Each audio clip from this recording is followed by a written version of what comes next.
I see. If I can't get this under control, I'm going to be forced to rehome him. So. Oh no. Look at me. I see. All right, we want to check that. What's up, everybody? Today I'm going to be working with 2 Australian Shepherds, specifically 1 male mini Ozzy. If you don't know me by now, my name is Hector the dog trainer. I specialize in working with breeds who have behavioral issues and helping owners build a relationship with their dogs. Now, Ozzy is reactive on leash. If you ever known a dog on leash to be barking and lunging whenever they see another dog or maybe another person or a bike or a car or something that triggers them, and they go crazy and you see the owner can't manage the leash or anything, that's Ozzy. Now Ozzy, he's a really good boy, but whenever he sees another dog, he goes ballistic. He has all this emotions and all this energy that he doesn't know what to do. A lot of people might ask, why is that? You know, or maybe it's completely normal, he's a dog. Well, to a certain extent, it is normal.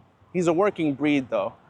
The Australian Shepherd, just like a German Shepherd or a Beagle or any working breed such as a Belgian Malinois, deserves to be in the environment that they were bred to be in. They need to be in an open field, an open farm, or at least be in those areas to be stimulated during the day. So these dogs were bred to be off leash, and yet he's really bad on leash. But if we had him off leash, he'd probably run away because he doesn't know any sort of boundaries right now. He's never been corrected. And in the video, you'll see me teaching his owner how we can start adding boundaries, how we can start adding structure, and how we can better our relationship with the dog so that he can understand what we want from him. Now, Ozzy's owner's up to her ends with him. She's ready to rehome him. She's ready to find another solution that if this training doesn't work out for him, then he's gonna have to play somewhere else. Now, my position here at Pause and Reflect is to keep dogs and their owners in the same homes and keep their relationship strong and build a foundation so that less dogs go in the shelter, less dogs get rehomed, and less dogs get in the streets. Today, I'm gonna be showing you step-by-step how to manage leash reactivity with Ozzy. Tell me more about them, how they've been acting outside. So when he sees another dog on a leash, yeah, he goes completely nuts. I can't. Yeah. Like, totally out of control. You know, she gets crazy about squirrels or bicycle tires. Yeah. But he gets separation anxiety is one thing. Mm-hmm. And but when he sees another dog, he's wild. It's just crazy wild. That's this one. He gets so crazy, he'll turn around and attack her. And I used to try to separate them, and I don't anymore. I mean, I do the best I can. Yeah. But she's more of the alpha. Okay. So she'll put him in his place pretty quickly and get him to stop attacking her. I like take wide berths and everything, but if he sees the dog, it's just it's bananas. Bananas. That's so funny. The routine is you take him out in the morning. I take him out in the morning and then I pee. I come inside and I have a cup of coffee and then I go take him for a walk. Yeah. I feed him breakfast and I take him for a walk and they do their business and stuff. And how long is the walk, by chance? It just depends. Like sometimes it's a half hour. Okay.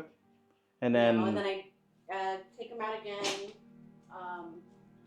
11 or 12. Okay, so it's only a few hours. Usually just kind of up and down here a little bit. Okay. And then again, kind of mid-afternoon, and then I feed him dinner, and I go for another half hour at least walk. Okay. What are their nightly routines like? Like they go to sleep at what point? And where do they go to sleep? On my bed. Oh, okay. Okay. No worries. Sometimes they'll get off and get on the floor. Yeah. But And then how are they in the home? I know you said that she corrects him when she's doing too much. Or he's doing too much.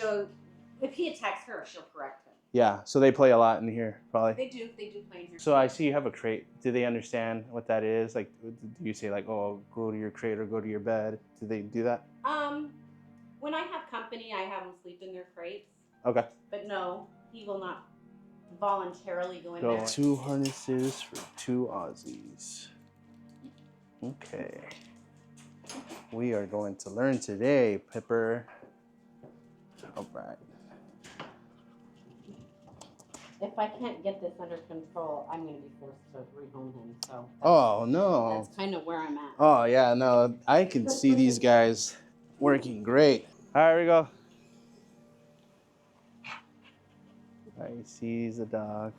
There we go. He's getting excited. This is minor. There we go. I see. Keep going, Rigo. Keep walking.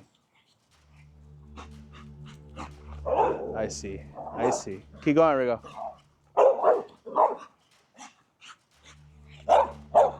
I see. Ozzy doesn't know how to act. Whenever he sees a dog, he goes crazy. He goes like, I don't know, like he just won the lottery and he doesn't know what to do with his feelings.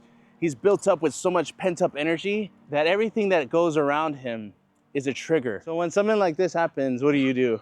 I pull him back. I mean, Yeah. I will stand there and hold on as tight as I can. Do you verbally cue them or anything? Like, do you tell them anything? I try to tell them stop, and sometimes I have a treat right here. Yeah. And so I'll pull out like, Ozzy, look at me. Should I walk again, Rigo? Come here. I see it. Look at me. Ozzy, sit. Sit. Good boy. Look at me.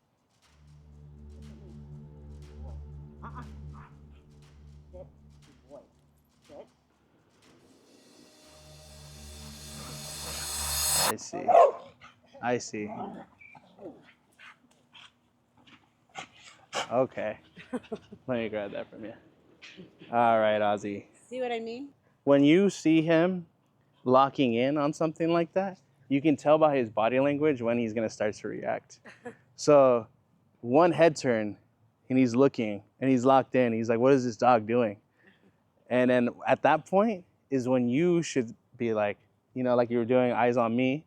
But with this harness, there's not really a way to do that because his force is all coming in from his chest area. So he's like, I don't really care what you have to say. This dog is really interesting to me and I don't know what his intentions are. So I'm gonna, you know, do what I have to do. Not only that, but these two are working breeds. So just like a German Shepherd, I used to do dog agility. So oh, so you know, these guys have some sort of purpose that need to be fulfilled. And so maybe it's not being fulfilled by those 30-minute walks. It's a little hard to have control of them with this harness though. As you can see how you were trying to do, he was flinging around. Yeah, and so the things that I brought today is a slip lead. Slip lead is just gonna go around his head. It's not gonna go around his neck. A lot of times people kind of tend to say like, oh, I don't want my dog to choke himself, but there's not gonna be a way for them to choke themselves when you kind of time everything. Walk with the dog again, and I'll show her what I mean. Come here, Ozzy. Come here. So let's see, we're chilling here. He's locked in. Come here, bud. Come on, bro. He's locked in. He's locked in. Here. Here. Yes. Come here, bud. Good boy. Sit. Yes. Good job. He kind of figured, he was like, whoa, what was that? You know? He was like, whoa, the dog came, and this time I couldn't actually do what I wanted to do. So he was like, whoa. He's like, but he comes to me, and he's like, oh, it's you. And now because I didn't go to the dog, I get treats. Good boy. So you'll see that they're really reactive on leash with the harness. There's no control. There's no way to correct them. But as soon as I put on the slip lead, it's like a switch. Ozzy didn't realize, he's like, whoa, where did that come from? And he thinks like, I'm not gonna do that again.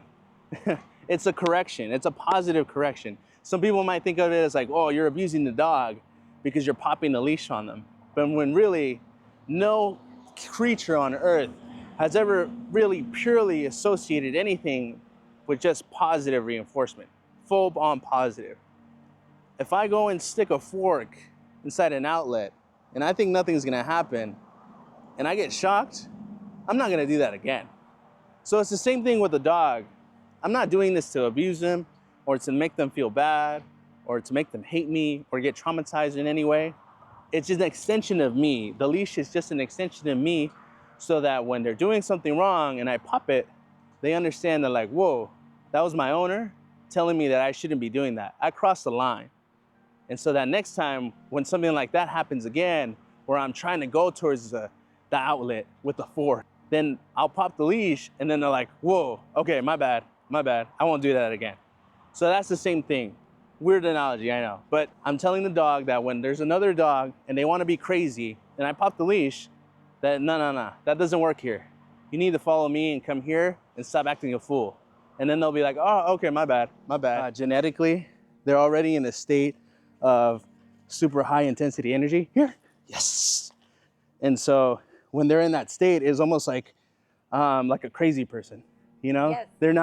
They're not sane right now. They're like, oh my God, like, there's gonna be a war or whatever, 90210. I don't know what they say, Y2K, you know? And then once somebody snaps them out of it, like in those movies, and they slap them, and they're like, snap out of it, and they're like, oh my God, where was I? You know? So it's just like him. He doesn't know where he's going because all he's thinking about is like, what is that dog doing? But he doesn't know that from my point of view. I'd be like, don't worry about what the dog's doing because I'm more important. Keep walking, Rio, come here. We're getting closer. Good boy. Here, sit. Good job. Good job. Good boy. Now he's walking. Here. Good job, buddy.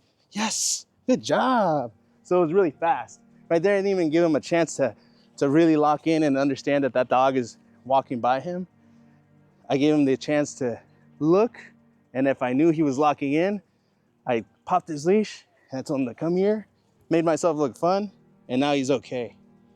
So that's what you could do in a situation where you see somebody's coming and they're walking with their dog, and you already see that their body language is going from calm and chill to now straight and pointed.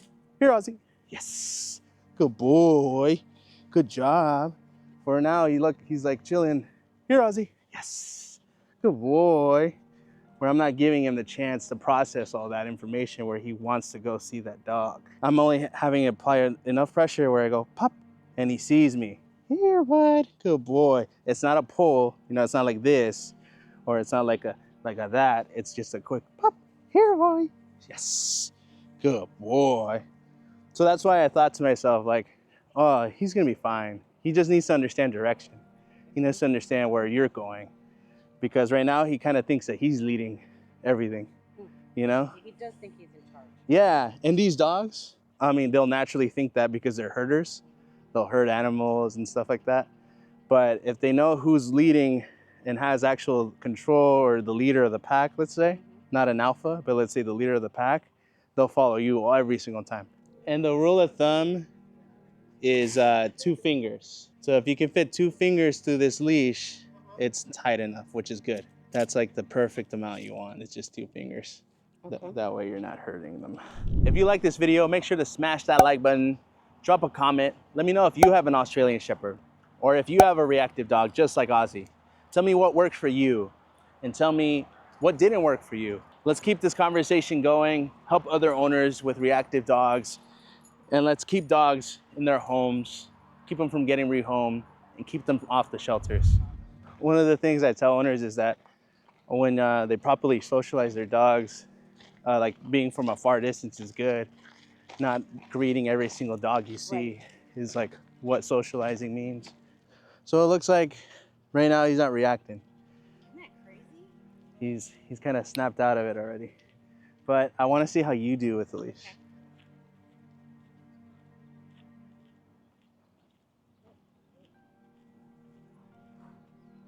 Yeah, I think she's already kind of anticipating that he's gonna react. And so she's nervous herself. Yeah, because a lot of owners already, you know, they're kind of just like, oh, I know how my dog is, and they're already scared. They're already conditioned themselves. Let's put some slack on this leash. Okay. You put that on your right hand, this guy, or your left hand, sorry. Come here, girl. My left hand? Yeah, and then that guy right there. Hold on right here. Yeah. Well, this leash specifically is like that. This one isn't. This is just to kind of condition you to understand like how to hold your leash. When you have the leash, I notice a lot of owners will wrap up their hand. I do because it gives me grip. Yeah, right. And you're already kind of conditioned to know where he's gonna kind of strike. And so you're probably nervous yourself. The dog can read your emotions, and especially from a leash. And just like the harness, because they already have the pressure that's already built up on their chest, when that leash gets tense and they notice a dog or maybe something that's gonna make them react, and you're already nervous because you're like, last time he jumped at a dog, and I wasn't ready. So this time I'm ready, you know? And so you'll get like this. I have arthritis in my feet. Oh, that makes sense too. So to make it easier on yourself, let's add little to no pressure while still having control of the leash, but you want it to be loose enough that they don't feel any sort of tension on their neck or their head where they feel like, like get this away from me. So then when you do correct your dog, like I did earlier, the slack and then bam, there's the pop. So then they understand what that is. You wanna lessen the tension on his leash a little. There you go, just like that. Just like that. Now, do an inwards turn towards your left with your body. There you go.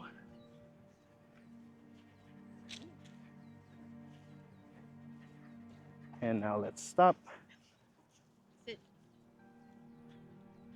And let's pay them. Good job. So I'm only showing you the movements right now. I'm gonna add cues to it later, which means like a heel, which means stay by my side. Let's do what we just did. You're gonna turn, you're gonna go straight, and then you're gonna do an inwards turn towards your left.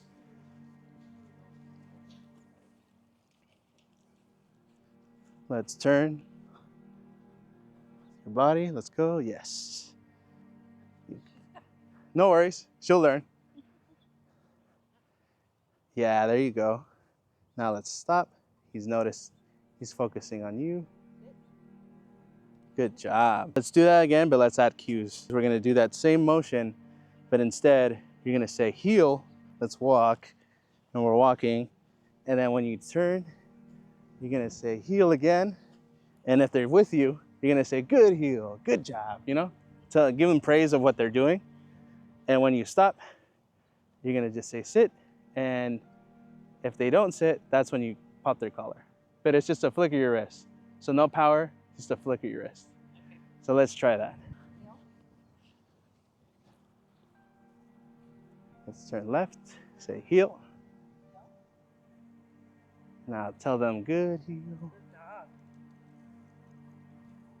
Now let's stop. Sit.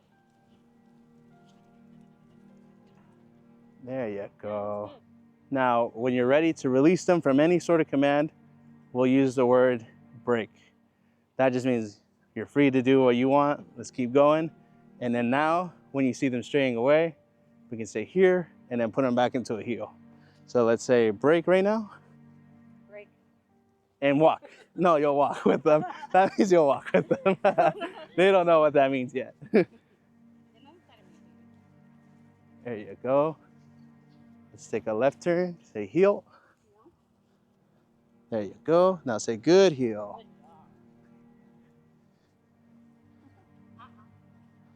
So now, because he's pulling on you and he's trying to jump because he's like, we're having a game now. The treats are right here. I want it. When he does that, let me grab this from you real quick. Come here, bud. When he jumps on you because he's super excited, that's when we can just say, And now he's like, whoa. And then he sits. He's like, all right, my bad. I thought we were playing, but I guess we're not playing. And then if he's still going at it, you'll pop it again and you'll say, sit. Let's go. No. Sit. There you go. Pay him for that. And say, good, sit. We want to emphasize the commands because we want them to get used to what those are. So that's why I say good, sit. You know, good boy is great because, you know, they'll understand, oh, you know, I'm a good boy.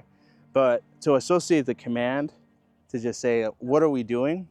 Right now we're on a heel. So let's say, oh, good heel, because that's what we're doing. For now, let's try to condition the actual cues for them to understand what it is. Let's try that one more time around this tree. Yes.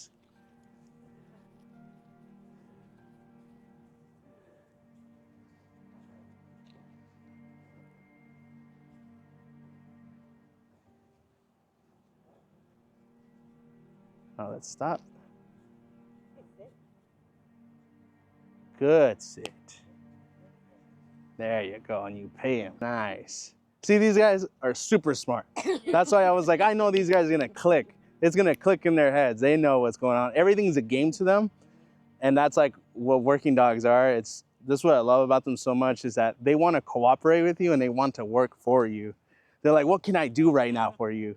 That's why probably they're so pent up all the time, because they're like, what can I do for you right now? I'm so excited. Let's go work right now. And you're like, nah, just sit on the couch. It's cool. And they're like, oh, well, I'm not really doing anything there, so I might as well just destroy the couch or you know, fight my sister. Yeah. Yeah. So they want to work for you. It's these cues that we need to get down so that when there is a distraction and there's a dog and you don't want them to react, you'll want to say, you know, whatever your cues are so that they can listen to you. Right. Yeah. That's what I really want to work on with them, is when, you know, get them exercise and for them to understand what training is. And then I get them conditioned on their cues. Once they get conditioned on their cues, I start putting them in environments like a busy, let's say like a dog park, not going in the dog park, but let's say like outside of a dog park, or even inside of a store, like a Home Goods or something. And then for them to understand, like, everything is fine. Just focus on me, the person who's holding the leash. He's really good. Yeah, he's just like been wondering, like, where has all this been? That's what he's wondering. He's like, where has all this been? This is fun. What's up, everybody? Follow along with Ozzy's journey by hitting that subscribe button, hitting that like button, and commenting something. Maybe comment a suggestion of what I'm doing wrong or what I'm doing right. Let me know. I'd love to hear from you guys. These two are already showing tremendous progress, especially him.